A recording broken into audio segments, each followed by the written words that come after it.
En saison de pluie, c'est ici, au pied de la montagne de Péry, que la collectivité des femmes de la localité cultive le riz. Abandonné par les hommes il y a quelques années à cause de son état accidenté et du rendement faible des produits vivriers qui l'en tirent de la parcelle, elle fait aujourd'hui objet de mobilisation des femmes même, dans son état toujours pas facile à exploiter.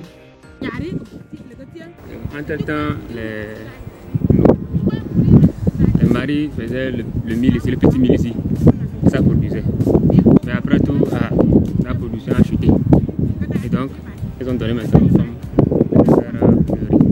Je vais dire, quand elles font le riz, elles trouvent un peu. Comme les hommes ont donné, ils ne font plus le petit mil.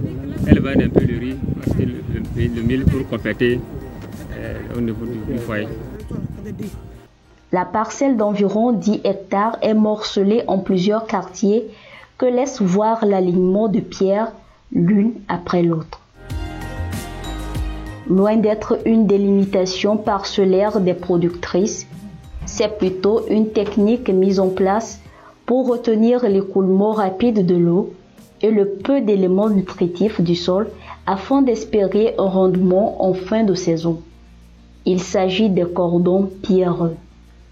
Cette pratique de gestion durable des terres ici mise en œuvre vient donner espoir aux productrices qui témoignent de l'amélioration de la production depuis l'adoption de ces techniques culturales, rendues possibles grâce à l'appui accompagnement du consortium Agronomes et Vétérinaires sans frontières à travers l'ONG Recherche, Appui et Formation aux initiatives d'autodéveloppement RAFIA.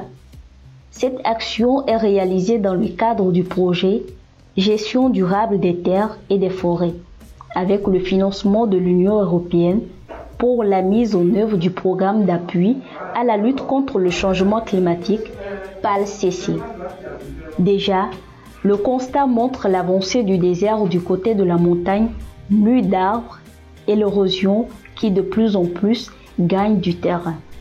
Voilà pourquoi le consortium entend dans un futur proche poursuivre son action sur ce site par une opération de reboisement et la pose de gabions pour freiner l'érosion.